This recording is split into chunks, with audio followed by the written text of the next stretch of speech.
Hello everyone.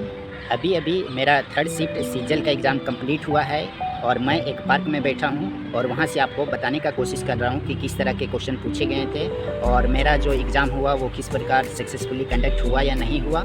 मेरा जो exam था वो आरके कंप्यूटर डिजिटल सेंटर 1 में था और इसके साथ में ही एक आरके कंप्यूटर डिजिटल सेंटर 2 भी है जो कि साथ में है, बस उसका एंट्री गेट अलग अलग है।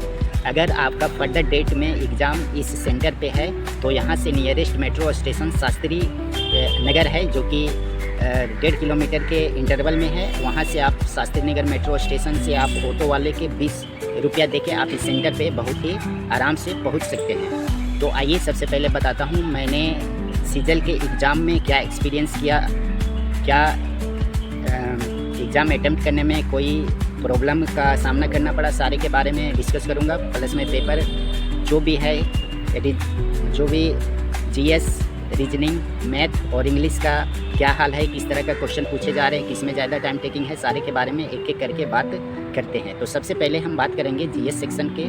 तो जीएस सेक्शन वाले क्वेश्चन जो है वो 7 से 8 क्वेश्चन डुएबल है। बाकी जो क्वेश्चन कहाँ से आ रहे हैं वो पता नहीं है। साथ में जो क्वेश्चन है वो 10 से 12 ऐसे क्वेश्चन डाले हुए हैं जिसमें स्टेटमेंट बेस्ड क्वेश्चन है जो कि 4-4 लाइन में दिए जाएंगे। एक ऊपर स्टेटमेंट क्वेश्चन है, उसमें ABCD करके जो स्टेटमेंट है चारों लाइन में दिया हुआ है और ऑप्शन भी उसी प्रकार से है जो कि बहुत ही ज़्यादा लेंदी लग रहा है।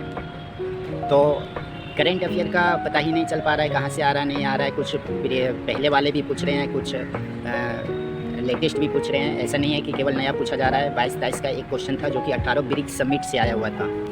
और ओवरऑल देखें तो आप 8 से 10 ही अटैम्प्ट कर पाएंगे जीएस सेक्शन में।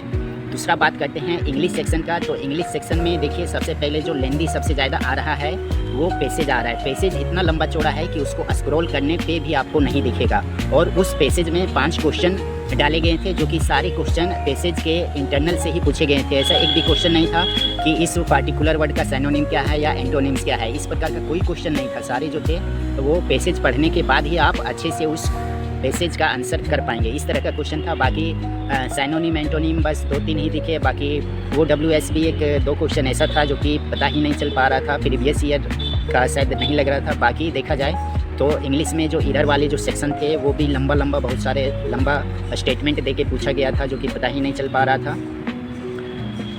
तो ओवरऑल देखा जाए तो इंग्लिश सेक्शन आप डिफ़िकल्ट मान सकते हैं, जीएस सेक्शन भी आप डिफ़िकल्ट मानेंगे। तीसरा जो सेक्शन है वो है रीजनिंग, जो कि रीजनिंग उतना ज़्यादा हार्ड नहीं पूछा गया था। रीजनिंग में सबसे ज़्यादा सवाल जो है वो नंबर एनालॉजी, नंबर का जो रिलेशन रहता है, फिल इन द ब्लैंक्स ऐसे करके जो नंबर एनालॉजी वाले हैं वो ज़्यादा पूछे जा रहे हैं। या कोडिंग डिकोडिंग जो नंबर के आधार पे बनाए जाते हैं वो सारे 5 से 6 क्वेश्चन थे। सीटिंग अरेंजमेंट के भी क्वेश्चन पूछे जा रहे हैं और इसमें एक भी क्वेश्चन ऐसा नहीं दिखा रीजनिंग में जो कि परमुटेशन कॉम्बिनेशन का डाला गया हो, मॉडुलर डिमॉडुलर डाला गया हो और जो कि स्टेनो के जैसे रीजनिंग पूछा गया था उस टाइप के नए सवाल नहीं डाले गए थे रीजनिंग सेक्शन में।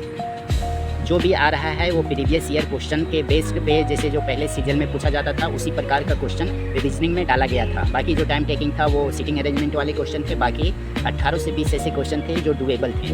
अब बात करते हैं मैथ सेक्शन के लिए। मैथ सेक्शन देखा जाए तो उतना ईजी भी नहीं था, उसे आप मॉडरेट से हार्ड की ओर मान सकते हैं क्योंकि जो क्वेश्चन थे वो थोड़ा लंबे पूछे गए थे।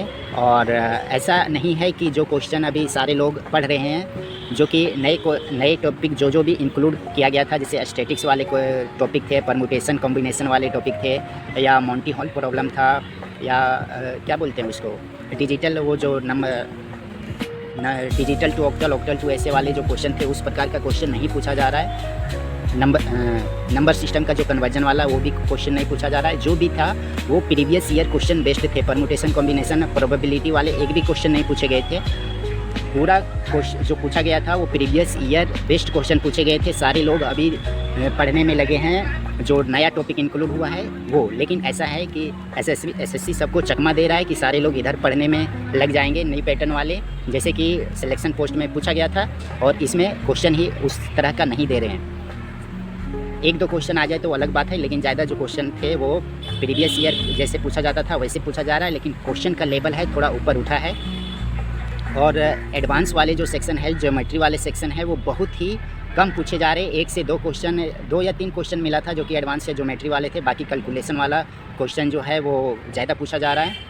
और देखा जाए तो इसी प्रकार से पेपर आ रहा है जो कि पता ही नहीं चल पा रहा है ओवरऑल।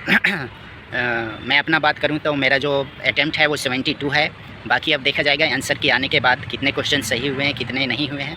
अगर आपका एग्ज़ाम फर्दर डेट में आने वाला है एसएससी सीजीएल के रिगार्डिंग, तो आप जो प्रीवियस ईयर क्वेश्चन का जो मॉक है उसी के आधार पे आप प्रैक्टिस करके एग्ज़ाम सेंटर पहुँचें, ताकि आप अच्छे एग्ज़ाम में परफॉर्म कर पाएँ। जो नए वाले क्वेश्चन है वो बहुत ही कम पूछे जा रहे हैं। हो सकता है 1-2 क्वेश्चन, 2-4 क्वेश्चन इंक्लूड हो जाएँ, लेकिन जो ज़्यादा क्वेश्चन आ रहा है वो प्रीवियस ईयर में जैसे पूछा जा रहा था वैसे बाकी थोड़ा क्वेश्चन का लेवल उठा है। बाकी आप जीएस पे ज़्यादा ध्यान ना दें, मैथ, रीजनिंग और इंग्लिश ज़्यादा करने का कोशिश करें। बाकी ओवरऑल जो रिव्यू था यही था, बाकी देखते हैं क्या होता है। तो अभी के लिए thank you for watching this video.